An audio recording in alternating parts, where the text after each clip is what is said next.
Hello everyone, welcome back to my channel. My name is Krishna Gimpalli. Dear students, I already made a video on this topic, introduction of the voice, but that video could not reach the understanding levels of the students. So once again, I am making a video on the same topic, introduction of the voice. Dear students, from this video I am not going to give you any of the rules that belongs to a sentence, change a sentence from active voice to passive voice. I am not giving that rules.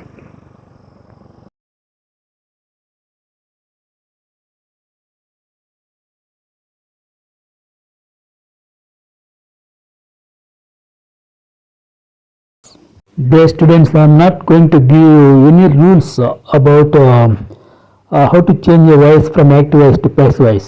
Active voice నుంచి passive voice లోకి ఒక sentence ఏ విధంగా మార్చాలి అనే దానికి 5 rules ఉన్నాయి. In this video, I am not going to explain you about the rules. And what about this video is clearly, this is when and how to use passive voice. Passive voice ని ఏ విధంగా మనం ఉపయోగించాలి అనే దాని మీదనే నేను ఎక్కువగా ఈ వీడియోలో ఫోకస్ చేశాను. So that is all what about this video is.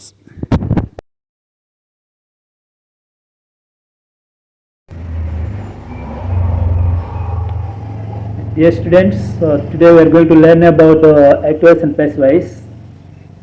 మనం ఇక్కడ నిజానికి లెర్న్ అనేది నేర్చుకోవడం అనేది ప్యాసివ్ వాయిస్ని నేర్చుకుంటాం.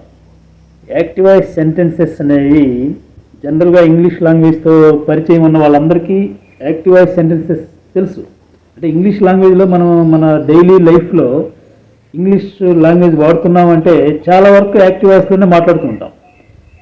అంటే ఏంటి, ఒక ట్రాన్సిటివ్ వెర్బ్ ఉంటుంది, దానికి ఒక ఆబ్జెక్ట్ ఉంటుంది. ఇంకా క్లియర్గా చెప్పాలంటే subject, verb, object. So subject, verb, object ఉండేటువంటి ఈ ప్యాటర్న్లో మనం మన డైలీ లైఫ్లో చాలా సెంటెన్సెస్ని వాడుతూ ఉంటాము. అవన్నీ యాక్టివ్ వాయిస్లోనే ఉన్నట్టు. సో మనం ఇప్పుడు నేర్చుకోవటం అనేటువంటిది యాక్టివ్ వాయిస్ కాదు, ప్యాసివ్ వాయిస్నే మనం నేర్చుకుంటాం. ఎందుకంటే మనకి జనరల్గా ఇంగ్లీష్ నేర్చుకునే ప్రాసెస్లో ప్యాసివ్ వాయిస్ గురించి లోయర్ క్లాసెస్లో చెప్పరు.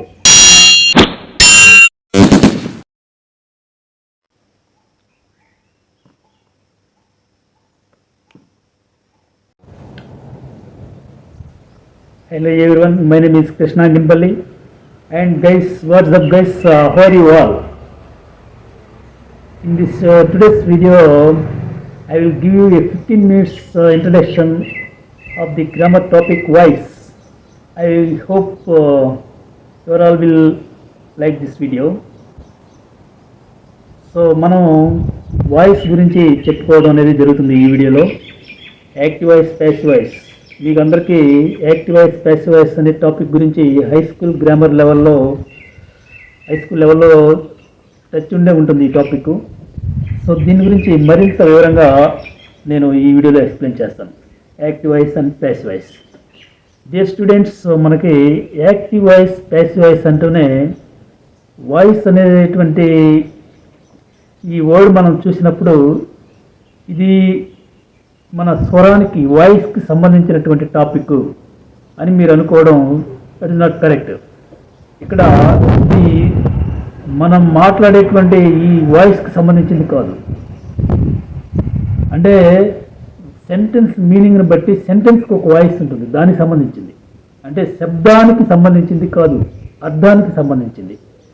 సో వాయిస్ అనగానే మనకి మన గొంతు, త్రోటు, మనం చెప్పుకోవాలంటే జనరల్గా ఈ డ్రామా పద్యాలు పాడేవాళ్ళు హై స్వరంలో పాడుతున్నారు, లో స్వరంలో పాడుతున్నారు అని అనుకుంటూ ఉంటాం. ఇది వాయిస్ అనగానే దానికి సంబంధించింది కాదు అసలు. This is the meaning of the sentence. This is all about the meaning of the sentence. Okay, dear students, మనకి వాయిస్ నేర్చుకోవాలి అనుకున్నప్పుడు యాక్టివ్ వాయిస్, ప్యాసివ్ వాయిస్ అనేటువంటి 2 రకాల వాక్యాలు ఉంటాయి అనేటువంటిది ఫస్ట్ ఆఫ్ ఆల్ మనం తెలుసుకోవాల్సిన విషయం. ఈ 2 రకాల వాక్యాలలో ఈ 2 kinds of sentences are there, active voice sentence and passive voice sentences. So what kind of sentences are important to learn? మనం యాక్టివ్ వాయిస్ నేర్చుకోవాలా, ప్యాసివ్ వాయిస్ నేర్చుకోవాలా, ఏ సెంటెన్స్ గురించి మనం బాగా నేర్చుకోవాలి అనేది ఒక క్వశ్చన్ ఇక్కడ. యాక్టివ్ వాయిస్ సెంటెన్సెస్ గురించి మనం అది పనిగా నేర్చుకోవాల్సిన అవసరం లేదండి. జనరల్గా ఇంగ్లీష్లో ఉండేటువంటి ఇంగ్లీష్ లాంగ్వేజ్తో మీకు టచ్ ఉంటుంది. ఈ ఇంగ్లీష్ లాంగ్వేజ్తో టచ్ ఉన్నటువంటి మీ అందరికి కూడా తెలిసే ఉంటుంది. ప్రతి సెంటెన్స్కి ఒక సబ్జెక్ట్ ఉంటుంది, ఒక వెర్బ్ ఉంటుంది, ఒక ఆబ్జెక్ట్ ఉంటుంది చాలా సెంటెన్సెస్కి. సో అవన్నీ active voice sentences. Verb transitive verb ఎప్పుడైతే ఉంటుందో ఒక సెంటెన్స్లో దాన్ని మనం ప్యాసివ్ వాయిస్లోకి మార్చుకోవచ్చు. కాబట్టి ఈ సబ్జెక్టు వెర్బ్ ఆబ్జెక్ట్ ఉన్న సెంటెన్సెస్ అన్నీ కూడా యాక్టివ్ వాయిస్లో ఉన్నప్పుడు వాటన్నిటిని మనం ప్యాసివ్ వాయిస్లోకి మార్చుకోవచ్చు అనే మరో విషయాన్ని కూడా ఇక్కడ మీకు నేను చెప్తూ ఉన్నాను.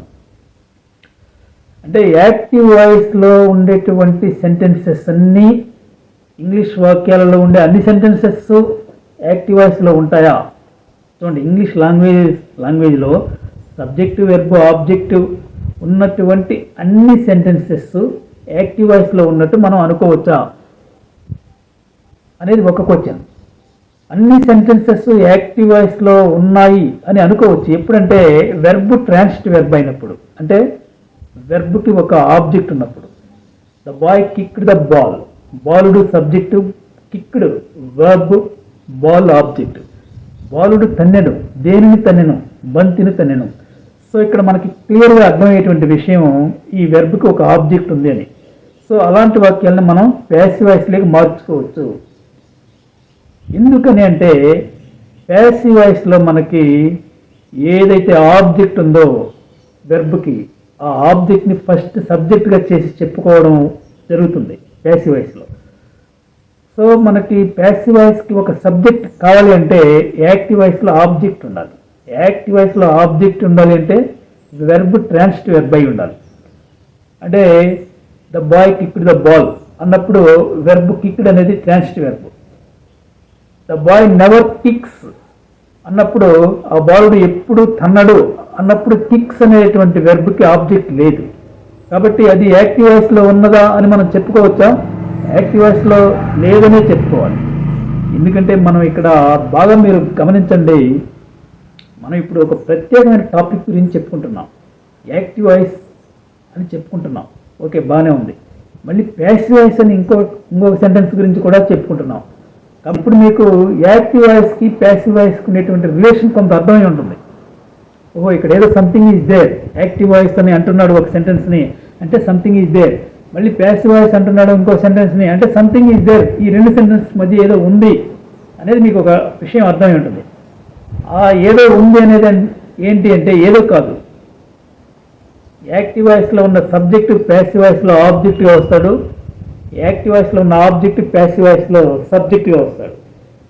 ఇదే ఇక్కడ ఈ రెండింటి మధ్య ఉండేటువంటి ఒక రిలేషన్షిప్ అనుకోవచ్చు. ఖచ్చితంగా ప్యాసివ్ వాయిస్ మనం ఎందుకు వాడుతున్నాం అంటే నేను చేశాను అనేది యాక్టివ్ వాయిస్, నా చేత చేయబడింది అనేది ప్యాసివ్ వాయిస్. అందుకు మనం ప్యాసివ్ వాయిస్ వాడేది మీనింగ్ కోసం. ఇక్కడ ప్యాసివ్ వాయిస్ మనం ఎందుకు వాడుతున్నాం అంటే సబ్జెక్ట్కి ఇంపార్టెన్స్ ఇచ్చేటప్పుడు యాక్టివ్ వాయిస్, ఆబ్జెక్ట్కి ఇంపార్టెన్స్ ఇచ్చేటప్పుడు ప్యాసివ్ వాయిస్ అంటున్నాం. కానీ గ్రామటికల్ స్ట్రక్చర్ కూడా ఇంపార్టెంట్. ఆ గ్రామటికల్ స్ట్రక్చర్ కోసం ఇక్కడ మనం మెయిన్ ప్యాసివ్ వాయిస్ వాడాలి. ఆ గ్రామర్ రూల్ ప్రకారం మనం ప్యాసివ్ వాయిస్ వాడినట్లయితే మనకి ఏమొస్తుందంటే చేయబడను, చేయబడుతూ ఉండను, తినబడును, తినబడుతూ ఉండను, తినబోవును అనేటువంటి మీనింగ్ వస్తుంది. అందుకని మనం ప్యాసివ్ వాయిస్ వాడుతున్నాం. అంతేగాని కేవలం ఆబ్జెక్ట్ని సబ్జెక్ట్ చేసి చెప్పేదానికే కాదు, కేవలం ఆబ్జెక్ట్ని సబ్జెక్ట్ చేసి చెప్పేదానికే కాదు, దాని మీనింగ్లో ఒకరి చేత చేయబడినది, ఒకరి చేత కనుగొనబడినది, ఒకరి చేత ఆ సినిమా తీయబడినది అనే మీనింగ్ రావడానికి కూడా మనం ప్యాసివ్ వాయిస్ వాడుతూ ఉన్నాము. అంటే లత, గీత, సీత, రాధ అనే నలుగురు అక్కడ ఉన్నారు. నేను గతంలో గీతాన్ని ప్రేమించేవాడిని అని చెప్పాలనుకోండి, అప్పుడు మనం ఏం చెప్పాలి, ఎలా చెప్పాలి దాన్ని? వాళ్ళ నలుగురిలో గీత నా చేత ప్రేమించబడింది అని చెప్తాం. అలా కాకుండా ఇక్కడ నలుగురు ఫ్రెండ్స్ ఉన్నారు, వాళ్ళు ఒకరు సీతాన్ని ప్రేమిస్తారు, ఒకరు గీతాన్ని ప్రేమిస్తారు, ఒకరు లతాన్ని ప్రేమిస్తారు, ఒకరు రాధాన్ని ప్రేమిస్తారు.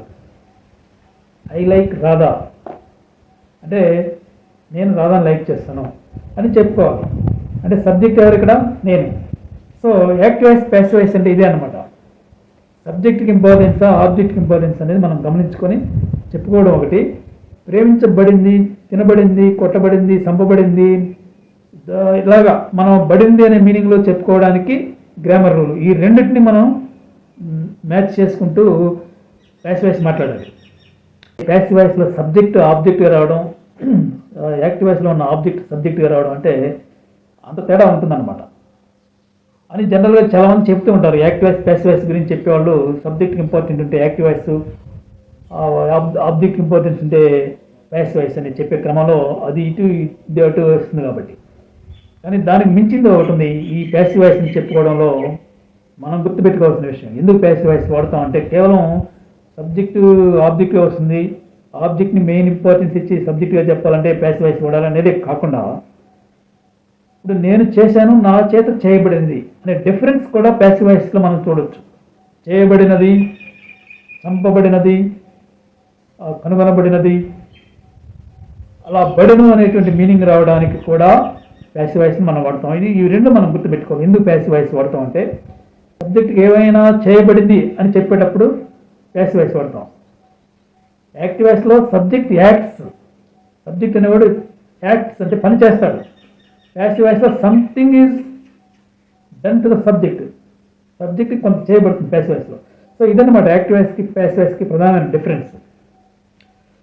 సో ఈ రెండు విషయాలు మనం బాగా గుర్తుపెట్టుకోవాలి. సబ్జెక్టు ఆబ్జెక్ట్ని సబ్జెక్ట్గా పెట్టుకోవడం ఒకటి, బడును అనేటువంటి meaning something is done to the subject అనేది ఒకటి.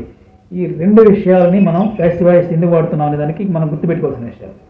డే స్టూడెంట్స్, మనం యాక్టివ్ వాయిస్ ప్యాసివ్ వాయిస్ అనేటువంటిది నేర్చుకునేటప్పుడు జనరల్గా ఎగ్జామినేషన్ పాయింట్ ఆఫ్ వ్యూలో యాక్టివ్ వాయిస్ ఇచ్చి దాన్ని ప్యాసివ్ వాయిస్లోకి మార్చండి అనేటువంటి ఎక్సర్సైజ్ మనకు ఉంటుంది.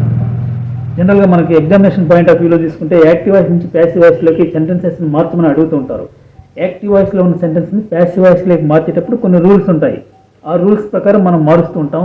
ఎగ్జామినేషన్లో మనం కరెక్ట్గా రాస్తే ఆన్సర్, కరెక్ట్గా రాస్తే మార్క్స్ వస్తాయి. కానీ ఇక్కడ మనకి డైలీ లైఫ్లో స్పోకెన్ ఇంగ్లీష్ స్పోకెన్ ఫామ్లో తీసుకుంటే మనం మాట్లాడేటప్పుడు యాక్టివ్ వాయిస్ మాట్లాడిన తర్వాత ప్యాసివ్ వాయిస్ మాట్లాడడం కదా. మనం ఆ సందర్భాన్ని బట్టి మనకి ఏం చెప్పాలని అనిపిస్తే అది చెప్తాం, అది మాట్లాడతాం. అంటే స్పోకెన్ ఇంగ్లీష్లో నేను చెప్పేది. ఈ స్పోకెన్ పాయింట్ ఆఫ్ వ్యూలో మనం తీసుకున్నప్పుడు యాక్టివ్ వాయిస్ ప్యాసివ్ వాయిస్ అనేది యాక్టివ్ వాయిస్ ప్యాసివ్ వాయిస్ ఏదో ఒకటే మాట్లాడతాం. మనం అక్కడ సెంటెన్స్ రాసుకొని దాన్ని ప్యాసివ్ వాయిస్లోకి చేంజ్ చేసుకొని మాట్లాడడం కదా. సో మన ఎమోషన్ ముఖ్యం. మన ఎమోషన్లో సబ్జెక్ట్కి ఎంత ఇంపార్టెన్స్ ఇస్తున్నాం అనేది చాలా ముఖ్యం. ఆబ్జెక్ట్కి ఎలాంటి ఇంపార్టెన్స్ ఇస్తున్నాం అనేది చాలా ముఖ్యం. ఎందుకంటే మనం ఇక్కడ యాక్టివ్ వాయిస్ మాట్లాడుతున్నాం, ప్యాసివ్ వాయిస్ మాట్లాడుతున్నాం అనేటువంటి క్వశ్చన్ కూడా లేకుండానే మనం మాట్లాడతాం. మామూలుగా అంతే కదా, మనం మాట్లాడేటప్పుడు మనకి ఎమోషన్ బట్టి మాట్లాడుతూ ఉంటాం, మన ఫీలింగ్స్ని బట్టి. సో ఈ ఎగ్జాంపుల్స్ చూస్తే మనం యాక్టివ్ వాయిస్ని ఏ సందర్భాల్లో వాడాలి, ప్యాసివ్ వాయిస్ని ఏ సందర్భాల్లో వాడాలి అనేది మీకు క్లియర్గా అర్థమవుతుంది. నేను చెప్పే ఈ ఎగ్జాంపుల్స్ని బట్టి మీకు ఖచ్చితంగా అర్థం అవ్వాలని నేను కోరుకుంటున్నాను. ఎందుకంటే ఈ ఎగ్జాంపుల్స్లో మనం ప్యాసివ్ వాయిస్ అనేది పక్కన పెట్టేద్దాం, యాక్టివ్ వాయిస్ అనేది పక్కన పెట్టేద్దాం. మనం మాట్లాడేటప్పుడు ఎలా మాట్లాడతాము అనేది చాలా ఇంపార్టెంట్గా అనుకొని మన మైండ్లో ఫీలింగ్ని బట్టి ఏ విధంగా వాయిస్ని మాట్లాడాలి, యాక్టివ్ వాయిస్ కానీ ప్యాసివ్ వాయిస్ కానీ మన మైండ్లో ఫీలింగ్ని బట్టి ఏ విధంగా మాట్లాడతాము అనేది ఇప్పుడు మనం చెప్పుకోబోయేటువంటి విషయం. అంటే ఈ ఎగ్జాంపుల్స్లో నేను ఇచ్చే ఎగ్జాంపుల్స్లో మీకు ప్యాసివ్ వాయిస్ ఎందుకు వాడాలి, యాక్టివ్ వాయిస్ ఎందుకు వాడాలి అనేది క్లియర్గా అర్థమయ్యేదానికి అనమాట. So let us look students, ఇప్పుడు మనం ప్యాసివ్ వాయిస్ని ఎలాంటి సందర్భాల్లో వాడతాం అనేది ఒకసారి చూద్దాం. ఇక్కడ డైనింగ్ టేబుల్ మీద 4 రకాల dishes, chicken curry, fish curry, mutton, vegetable pulao, 4 రకాల డిషెస్ అక్కడ ఉన్నాయి. అవన్నీ తినేసారు, అయిపోయింది. ఇప్పుడు ఒక ఫ్రెండ్ వచ్చి అరే ఈ చికెన్ బిర్యానీ ఎవరు తిన్నారు, ఈ బిర్యానీ ఎవరు తిన్నారు అని అడిగితే biryani is eaten by me, లేకపోతే biryani is eaten by Gopal biryani తింటాడు, ఆ బిర్యానీ గోపాల్ చేత తినబడింది. సో ఇక్కడ మనం ఎంచుకున్నటువంటి ప్యాటర్న్ ఏంటి, ప్యాసివ్ వాయిస్.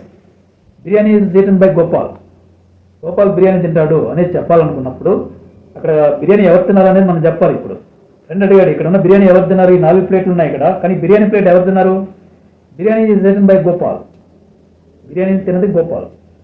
సో అట్లాగనమాట సందర్భాన్ని బట్టి మనం అక్కడ యాక్టివ్ వాయిస్ని ప్యాసివ్ వాయిస్లోకి మార్చుకొని అంత టైం తీసుకోము. సో అందుకు మనం ప్యాసివ్ వాయిస్ నేర్చుకోవాలి. ఇప్పుడు రంగీలా మూవీ ఉంది, కే విశ్వనాథ్, రాజమౌళి, రాఘవేంద్రరావు, రామ్ గోపాల్ వర్మ గారు 4 ఉన్నారు అక్కడ. ఒక ఫ్రెండ్ వచ్చాడు, అరే రంగీలా మూవీని డైరెక్ట్ చేసింది ఎవరు అంటే ఒకరు రాఘవేంద్రరావు అంటారు, ఒకరు రాజమౌళి అంటారు.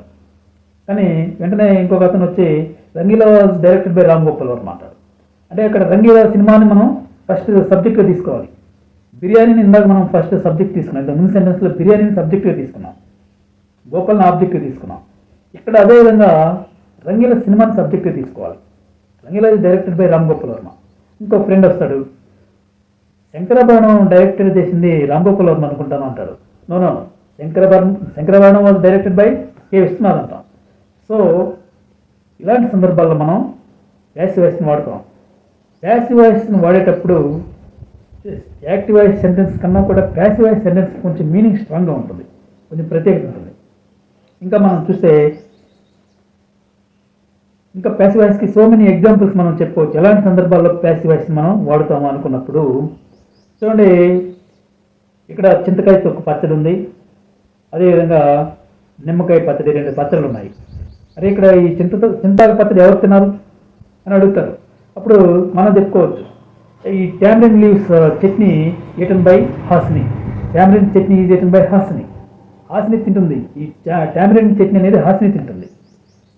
సో ఒక ఫ్రెండ్ వచ్చాడు, ఇక్కడ నిమ్మకాయ పచ్చడి, చింతకాయ తొక్కు పచ్చడి, 2 రకాల పచ్చళ్ళు ఉన్నాయి. అరే ఈ చింతకాయ పచ్చడి ఎవరు తిన్నారు అని అడుగుతాడు.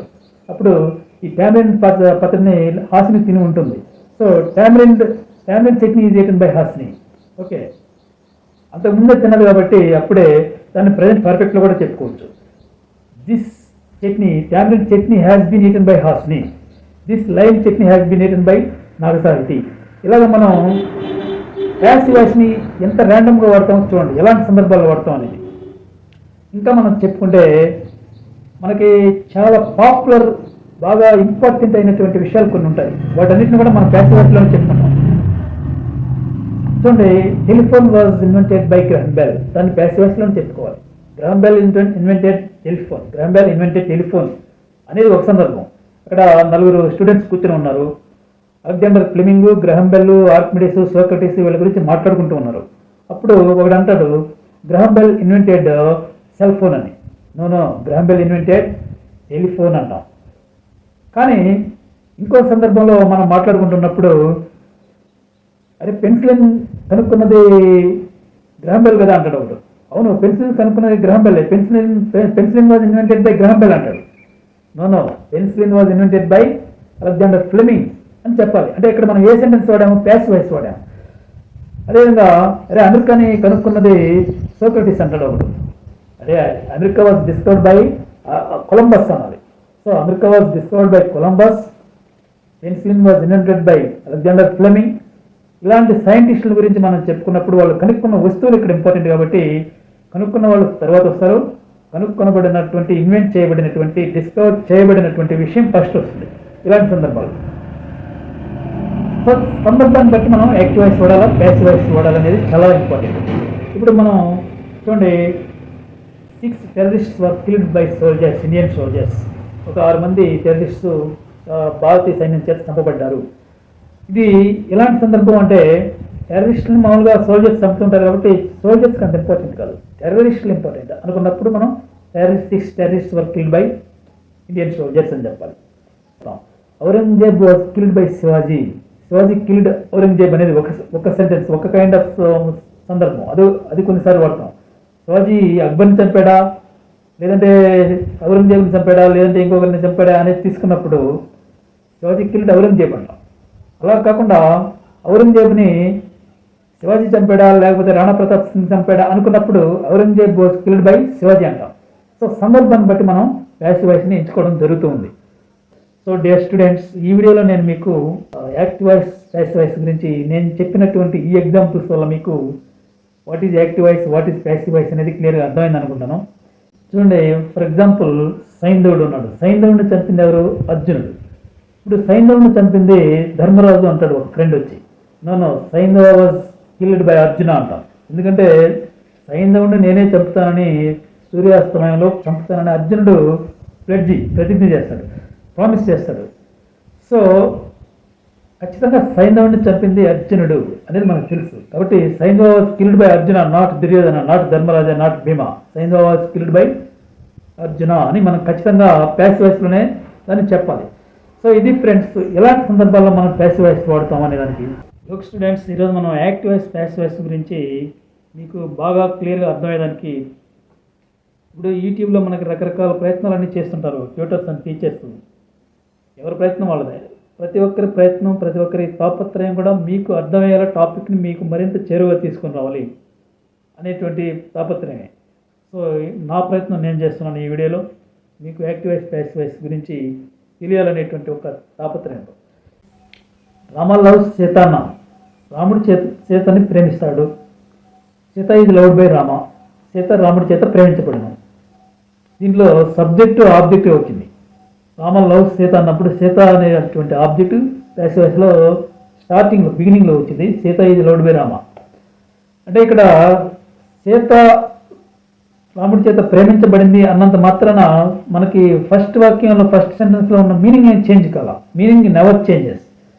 యాక్టివ్ వాయిస్లో నుంచి ప్యాసివ్ వాయిస్లోకి మారినంత మాత్రం మీనింగ్ చేంజ్ కాదు. రాముడే సీతను ప్రేమిస్తాడు. Rama loves Sita, Sita is loved by Rama అంటే సబ్జెక్టులు మారినంత మాత్రాన మీనింగ్ మారదు అనేది మనం ఒకటి గుర్తుపెట్టుకోవాలి. అయితే సీత ఎలా సబ్జెక్ట్ అయింది? వర్క్ చేసిన వాళ్ళు, యాక్ట్ చేసిన వాళ్ళు, subject acts in passive voice. అలాంటప్పుడు సీత యాక్ట్స్ చేయకుండా ప్యాసివ్ వాయిస్లో ఏ విధంగా సబ్జెక్ట్గా మనం చెప్పుకుంటున్నాము అనేది కొంతమందికి ఒక డౌట్ వస్తుంది. Sita is loved by Rama, Sita ఏం పని చేయలేదు కదా, అసలు సబ్జెక్ట్ ఎలా అయింది అంటే వెర్బ్కు ముందుండే సబ్జెక్ట్ అంతే, వెర్బ్కు తర్వాత వచ్చేది ఆబ్జెక్ట్. ఇది గ్రామటికల్ రూల్ ప్రకారమే సబ్జెక్ట్. సబ్జెక్ట్ అంటేనే మనకి ఏదో చేయాలి, పొడవాలి, చంపాలి అది ఉండాల్సిన అవసరం లేదు, పని చేయాలన్న అవసరం లేదు. గ్రామర్ ప్రకారం వెర్బ్కు ముందున్న సబ్జెక్టు, వెర్బ్ తర్వాత ఉండేది ఆబ్జెక్టు. అలాంటి ఆ విధంగా మనం చెప్పుకుంటున్నప్పుడు సీత సబ్జెక్ట్ అయింది. అంటే అక్కడ ఆబ్జెక్ట్ సీత, ఇక్కడ సబ్జెక్ట్ అయింది. ఓకే, సో ఇది మీకు యాక్టివ్ వాయిస్, ప్యాసివ్ వాయిస్లో సబ్జెక్టుకి ఉండేటువంటి ఇంపార్టెన్స్ ఏంటనేది మనం మరికొంచెం అర్థమయ్యేదాన్ని నేను చెప్తున్నాను. ఇకపోతే మనం ఈ సబ్జెక్ట్ విషయం తీసుకుంటే కొన్నిసార్లు సబ్జెక్ట్ వదిలివేయబడుతుంది. Somebody killed the snake, the snake was killed by somebody. అసలు ఎవరు చంపారు అనేది లేదు, అక్కడ సంబడియే ఉంది. కాబట్టి ఎలాంటి వ్యాగ్యూ ప్రొనౌన్స్ కూడా మనం వాడతాం. అంటే చేసిన పని ఎవరు చేశారో, పని ఎవరు చేశారో తెలియనప్పుడు ఇండిఫినిట్ ప్రొనౌన్స్ లేదా వ్యాగ్యూ ప్రొనౌన్స్ అంటే అందరికీ కామన్గా ఉపయోగపడేటువంటి ప్రొనౌన్స్. సో అలాంటి సందర్భాల్లో అసలు సబ్జెక్ట్ అనేటువంటిది ఉండదు, యాక్టివ్ వాయిస్లో ఉండదు. సంబడి కిల్డ్ ద స్నేక్ అన్నప్పుడు సంబడి అనేది అక్కడ సబ్జెక్ట్, ఎవరో తెలియదు ఎవరు చేశారు అనేది. అలా కాకుండా snake was killed by somebody, అలాంటప్పుడు స్నేక్ అనేది ఇక్కడ సబ్జెక్ట్ వస్తుంది, ఆబ్జెక్ట్ సంబడియే వస్తుంది. లేకపోతే ఆ సంబడిని కూడా వదిలేసేయచ్చు మనం, అసలు ఆబ్జెక్ట్ అవసరం లేదు. అలా రాసిన కూడా తప్పు కాదు. స్నేక్ వాజ్ కిల్డ్ అంతే, బై సంబడి అసలు లేదు. ఇంకా స్నేక్ వాజ్ కిల్డ్, చంపబడింది. ఎవరు చంపారో తెలియనప్పుడు మళ్ళీ దానికి భయపెట్టి సంబడి పెట్టాల్సిన అవసరం లేదు.